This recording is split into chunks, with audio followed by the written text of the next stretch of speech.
जब एक औरत पुलिस ऑफिसर बनती है तो उसे सिर्फ अपराधियों से नहीं, अपने ही सिस्टम से भी लड़ना पड़ता है। आज मैं सुनाने जा रहा हूं दलदल की कहानी, जहां मुंबई की सबसे कम उम्र की डीसीपी रीता फेरेरा एक कोल्ड ब्लडेड सीरियल किलर को पकड़ने निकलती है, लेकिन अपने ही अतीत के गुनाहों से लड़ना पड़ता है। यह कहानी है उस औरत की जो बाहर से मजबूत दिखती है लेकिन अंदर से टूटी हुई है, जहां हर कदम पर पुरुष सहयोगी उसे नीचा दिखाने की कोशिश करते हैं और जहां एक सीरियल किलर मुंबई की बारिश में खून बहाता है। तो चलिए चलते हैं मुंबई के डार्क अंडरबेली में, जहां दलदल में हर कदम धंसता है और निकलना मुश्किल हो जाता है। कहानी शुरू होती है मुंबई क्राइम ब्रांच से। यहां एक बड़ा ऐलान होता है, रीता फेरेरा को डिटेक्शन यूनिट की नई DCP, deputy commissioner of police बनाया गया है। रीता फेरेरा मुंबई की सबसे कम उम्र की डीसीपी है। वो तेज तर्रार है, मेहनती है और बहुत अच्छी पुलिस ऑफिसर है, लेकिन उसकी नियुक्ति से सबको खुशी नहीं हुई। विक्रम साथे, जो पिछले 5 साल से इस प्रमोशन का इंतजार कर रहा था, बहुत नाराज है। उसे लगता है कि यह प्रमोशन उसे मिलना चाहिए था, लेकिन सिर्फ इसलिए कि रीता एक औरत है और डाइवर्सिटी के नाम पर उसे प्रमोशन मिला, उसका हक मारा गया। कमिश्नर संदेश कुलकर्णी विक्रम को समझाते हैं, धीरज रखो, औरतें इस तरह के पोस्ट पर ज्यादा दिन नहीं टिकती। अगर रीता कोई गलती करेगी तो तुम्हें मौका मिलेगा। यह बात रीता को नहीं पता, लेकिन उसे एहसास है कि ऑफिस में सब उसे पसंद नहीं करते। पुरुष सहयोगी उसे हल्के में लेते हैं, उसकी हर बात पर सवाल उठाते हैं। लेकिन असली समस्या रीता के अंदर है। वो इंपोस्टर सिंड्रोम से जूझ रही है, यानी उसे खुद पर भरोसा नहीं है कि वो इस पोस्ट के लायक है या नहीं। उसे लगता है कि शायद सच में उसे सिर्फ इसलिए प्रमोशन मिला क्योंकि वो औरत है। इसके अलावा रीता के अतीत में कुछ ऐसा हुआ है जो उसे अंदर से तोड़ रहा है। वो गिल्ट में जी रही है, रात को नींद नहीं आती, बुरे सपने आते हैं। रीता की पर्सनल लाइफ भी उलझी हुई है। उसके प्रेमी आदित्य से रिश्ता अच्छा नहीं चल रहा। मां इसाबेल उसकी चिंता करती है। रीता के डीसीपी बनने के कुछ ही दिनों बाद मुंबई में एक लड़की की लाश मिलती है। लड़की का नाम था सिमरन। उसकी मौत बहुत क्रूर तरीके से हुई है। रीता इस केस की जांच शुरू करती है, लेकिन जल्द ही उसे पता चलता है कि यह कोई साधारण मर्डर नहीं है। सिमरन एस्कॉर्ट के रूप में काम करती थी और उसे किसी बहुत ही खतरनाक तरीके से मारा गया है। फिर दूसरी लड़की की लाश मिलती है, वो भी एस्कॉर्ट। उसके साथ भी वैसा ही हुआ है। रीता को समझ आ जाता है कि यह एक सीरियल किलर का काम है। कोई एक शख्स एस्कॉर्ट्स को टारगेट कर रहा है और बहुत ही बेरहमी से उन्हें मार रहा है। लेकिन समस्या यह है कि क्योंकि पीड़िताएं एस्कॉर्ट हैं, इसलिए पुलिस और मीडिया उन्हें वो सम्मान नहीं दे रहे जो मिलना चाहिए। लोगों को लग रहा है कि यह कोई बड़ी बात नहीं, लेकिन रीता के लिए हर जिंदगी बराबर है। वो इस केस को सॉल्व करने की कसम खाती है। रीता की टीम में है इंदु महात्रे, एक अनुभवी महिला पुलिस ऑफिसर, जो रीता की सबसे बड़ी सपोर्ट है विक्रम साथे, जो अभी भी रीता से नाराज है और उसकी मदद नहीं करना चाहता। कुछ जूनियर ऑफिसर्स जो रीता को हल्के में लेते हैं। रीता को एहसास होता है कि उसे सिर्फ किलर से नहीं बल्कि अपने ही सिस्टम से भी लड़ना होगा। रीता मेहनत से केस की जांच करती है। वो देखती है कि किलर का एक पैटर्न है। वो सिर्फ एस्कॉर्ट्स को टारगेट करता है, सबको एक खास तरीके से मारता है और हर मर्डर के बाद कुछ निशान छोड़ता है। रीता को लगता है कि यह किलर कोई साधारण अपराधी नहीं है। वो बहुत चालाक है, प्लान करके काम करता है। रीता एस्कॉर्ट एजेंसियों से बात करती है, पीड़िताओं की बैकग्राउंड चेक करती है। उसे पता चलता है कि सभी लड़कियां एक ही एजेंसी से थीं। इसी दौरान रीता की पर्सनल लाइफ और बिगड़ती जाती है। उसके प्रेमी आदित्य उससे नाराज हैं क्योंकि रीता के पास उसके लिए समय नहीं है। वो सिर्फ अपने काम में डूबी रहती है। रीता की मां इसाबेल चिंतित है। वो देख रही है कि रीता खुद को तोड़ रही है, लेकिन रीता किसी की नहीं सुनती। एक रात रीता अपने ऑफिस में देर तक काम कर रही है, तभी उसे एक चौंकाने वाला सुराग मिलता है। किलर ने जो निशान छोड़े हैं उनमें एक कोड है। रीता इस कोड को समझने की कोशिश करती है और फिर उसे एहसास होता है यह किलर सिर्फ मार नहीं रहा बल्कि एक मैसेज दे रहा है। अब सीरीज में फ्लैशबैक आते हैं। हमें पता चलता है कि रीता के अतीत में क्या हुआ था। कुछ साल पहले रीता की एक छोटी बहन थी, मारिया। मारिया भी पुलिस में थी। दोनों बहनें बहुत करीब थीं।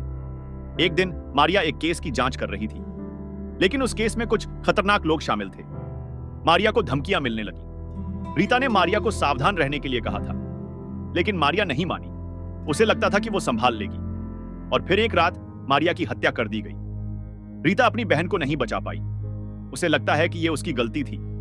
अगर वो मारिया को रोक लेती, अगर उसकी ज्यादा मदद करती, तो शायद मारिया आज जिंदा होती। ये गिल्ट रीता को अंदर से खा रहा है, इसीलिए वो इतनी सख्त हो गई है। इसीलिए वो हर केस में खुद को तोड़ देती है। मारिया की हत्या का केस अभी तक सुलझा नहीं है, किलर नहीं पकड़ा गया। रीता अब दो चीजों के लिए लड़ रही है। एक, इस नए सीरियल किलर को पकड़ने के लिए। 2. अपने अतीत के गुनाह से छुटकारा पाने के लिए। अब किलर तीसरी लड़की को मार देता है। रीता और उसकी टीम दबाव में आ जाती है। मीडिया सवाल पूछ रहा है, पब्लिक डरी हुई है।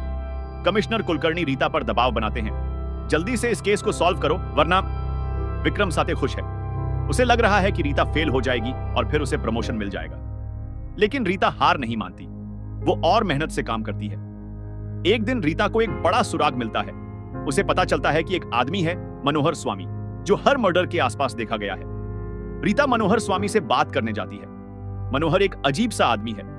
वो चुपचाप रीता को देखता है, मुस्कुराता है। रीता को लगता है कि यह आदमी कुछ छुपा रहा है, लेकिन उसके पास कोई सबूत नहीं है। मनोहर रीता से कहता है, डीसीपी साहिबा, आप बहुत मेहनत कर रही हैं, लेकिन कुछ लोग पकड़े नहीं जाते। ये शब्द रीता को परेशान कर देते हैं। क्या मनोहर ही किलर है या फिर कोई और? इसी बीच एक बड़ा ट्विस्ट आता है। रीता को पता चलता है कि इस केस का कनेक्शन उसकी बहन मारिया के मर्डर से है। दोनों केसों में कुछ समानताएं हैं। रीता को लगता है कि शायद वही आदमी जिसने मारिया को मारा अब इन एस्कॉर्ट्स को मार रहा है। अब रीता इमोशनली टूटने लगती है। एक तरफ केस का दबाव, दूसरी तरफ अपनी बहन की याद। सब कुछ उसके लिए बहुत मुश्किल हो जाता है। एक रात रीता पूरी तरह से टूट जाती है। वो घर आती है और रोने लगती है। उसकी मां इसाबेल उसे संभालती है। रीता कहती है, मां, मैं नहीं कर पाऊंगी, मुझसे नहीं होगा। लेकिन इसाबेल उसे समझाती है, बेटी, तू बहुत मजबूत है, तूने बहुत कुछ झेला है और तू फिर से उठेगी। इंदु महात्रे भी रीता को सपोर्ट करती है। वो रीता से कहती है, मैडम, आप अकेली नहीं हैं, हम सब आपके साथ हैं। इंदु महात्रे का किरदार बहुत इंपॉर्टेंट है। वो एक अनुभवी महिला ऑफिसर है जो रीता को समझती है। उसने भी अपनी जिंदगी में बहुत संघर्ष किया है। उसका एक बेटा है, अथर्व, जिसे वो अकेले पाल रही है। इंदु और रीता के बीच एक खूबसूरत रिश्ता दिखाया जाता है, दो औरतों का जो एक मर्दों की दुनिया में अपनी लड़ाई लड़ रही हैं। रीता फिर से उठती है, वो खुद को संभालती है और वापस काम पर लग जाती है। अब रीता को एक बड़ा सुराग मिलता है। उसे पता चलता है कि किलर कौन है, लेकिन यह सच इतना चौंकाने वाला है कि रीता को यकीन नहीं होता। किलर कोई बाहरी आदमी नहीं है, बल्कि किसी ऐसे आदमी से जुड़ा है जो रीता के बहुत करीब है। रीता अब आखिरी जांच करती है। वो किलर के ठिकाने पर पहुंचती है। एक तनावपूर्ण सीन होता है जहां रीता को किलर से आमना सामना होता है। किलर अपनी कहानी बताता है, क्यों उसने ये सब किया, उसका मारिया से क्या कनेक्शन था और क्यों उसने इन एस्कॉर्ट्स को मारा। रीता सुनती है और उसे अपने अतीत की कुछ सच्चाइयां पता चलती हैं जो उसे नहीं पता थी। आखिरकार एक दमदार एक्शन सीन के बाद रीता किलर को पकड़ लेती है। केस सॉल्व हो जाता है। केस सॉल्व होने के बाद रीता को राहत मिलती है, लेकिन साथ ही उदासी भी है, क्योंकि उसे अपनी बहन मारिया के बारे में कुछ दर्दनाक सच्चाइयां पता चली हैं। रीता अब ज्यादा मजबूत है। उसने अपने इंपोस्टर सिंड्रोम को हराया है। उसे पता चल गया है कि वो सच में इस पोस्ट के लायक है। विक्रम साधे को भी एहसास होता है कि रीता एक अच्छी ऑफिसर है। वो धीरे धीरे अपना रवैया बदलता है। इंदु महात्रे और रीता की दोस्ती और मजबूत होती है। रीता की पर्सनल लाइफ में भी सुधार आता है।